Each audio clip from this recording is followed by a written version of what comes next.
Guys, আজকে বলো তো আমরা কোথায় যাচ্ছি?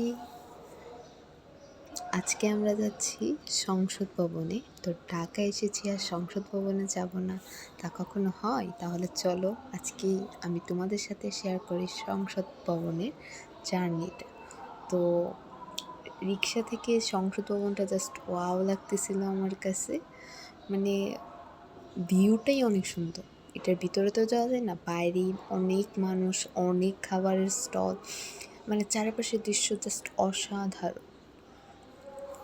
তো জুলাই অভ্যুত্থানের পর এই ফার্স্ট টাইম আমি সংসদ ভবনে আসলাম, তো এটাই তোমাদের সাথে শেয়ার করতে যাচ্ছি। আশা করি তোমরা সবাই ভালোই আছো। তো আমি আজকে ফার্স্ট ব্লগ করতেছি। তো তোমাদের যদি ভালো লেগে থাকে অবশ্যই আমার চ্যানেলটা সাবস্ক্রাইব করবে আর আমার ভিডিওগুলো দেখবে, আর আমিও নতুন নতুন ভিডিও আপডেট দিতে থাকবো তোমরা যদি পছন্দ করো। তো সংসদের দৃশ্যটা আমি তোমাদের দেখানোর চেষ্টা করতেছি। আর এই যে দেখো সংসদ, এটার ভিতরে তো জাস্ট ওয়াও ছিল।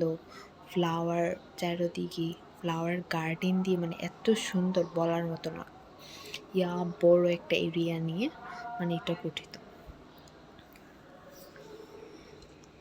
সংসদের আশেপাশে তো অনেক মানুষ, অনেক খাবারের স্টল, নানা রকমের ভ্যারাইটি। তো আমরা ঘুরে ঘুরে দেখছিলাম, তারপরে বিভিন্ন রকমের খাবারের আইটেম ট্রাই করেছি। কিছুক্ষণ পরে তোমরা একটা মজার বিষয় দেখতে পারবে। তো আমরা এখন হাঁটছি, ঘুরছি, তারপর আর অনেক কিছু কিনলাম, চুড়ি টুড়ি। তো এই যে চুড়ির স্টল, মানে এদিকে তুমি চাইলে চুড়ির অভাব নেই, নানা রকমের ভ্যারাইটি চুড়ি, আর খুব অল্প দামে তুমি কিনতে পারছো, যেটা তোমরা তোমাদের নিজেদের শহরে 250-300 টাকাতে কিনতেছো, এখানে তুমি 150 টাকার মতো অনেক সুন্দর চুড়ি পেয়ে যাচ্ছ। তো এখানে ছিল অনেক সুন্দর সুন্দর কানের ইয়ারিং, গলার হার। তো আমি এখান থেকে ইয়ারিং আর গলার একটা হার নিয়েছিলাম। তো এটা আমি তোমাদের বাসায় গিয়ে দেখাবো। তো এখানে ছিল আরও চুড়ি, বাচ্চাদের, বড়দের, সকলের চুড়ি। আর খাবার স্টলের তো অভাব নাই। তো ওইখান থেকে আমার মা আর দাদি মিলে বাদাম কিনতেছিল,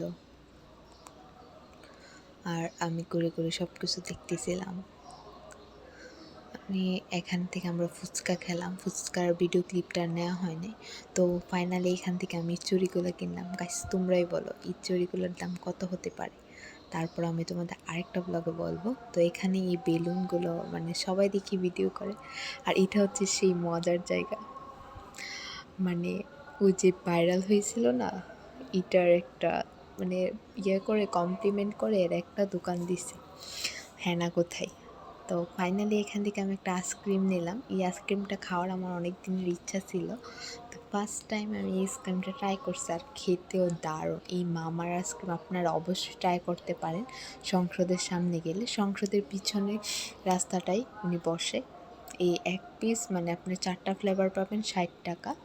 তো আপনি যে ফ্লেভারটা বেশি পছন্দ করবেন ওইটা বললে আপনাকে ওইটাই দিবে। তো আমার স্ট্রবেরি ভালো লাগছিলো, এই জন্য স্ট্রবেরি দিতে বললাম। তো ফাইনালি আমরা ফার্ম গেট থেকে আজকে প্রথমবারের মতো আমি মেট্রোতে উঠবো। তো মেট্রো স্টেশনে গেলাম। তো মেট্রো স্টেশন থেকে এখান থেকে টিকিট কিনলাম। আমার গন্তব্যস্থল ছিল উত্তরা উত্তর, মানে শেষ স্টেশন। তো আমরা এখন ফাইনালি যাচ্ছি মেট্রোতে ওঠার জন্য। তো মেট্রোর টিকিটগুলোর ক্লিপার আপনাদের দেখাতে পারলাম না, তো একটু তাড়াহুড়ায় ছিলাম। তো এই যে আমরা মেট্রো স্টেশনে এসে পৌঁছে গেছি।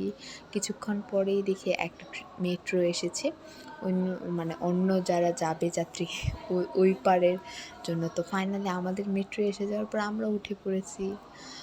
অনেক ভিড় ছিল। স্টেশনগুলা মিরপুর 10 আসার পর স্টেশনটার মানে অনেক মানুষ নেমে যায়। এইগুলো আমি ওই সংসদের সামনে থেকে সবগুলা সেট কত দিয়ে কিনছি বলো তো? তোমরা একটা আইডিয়া করে আমাকে কমেন্ট করবা।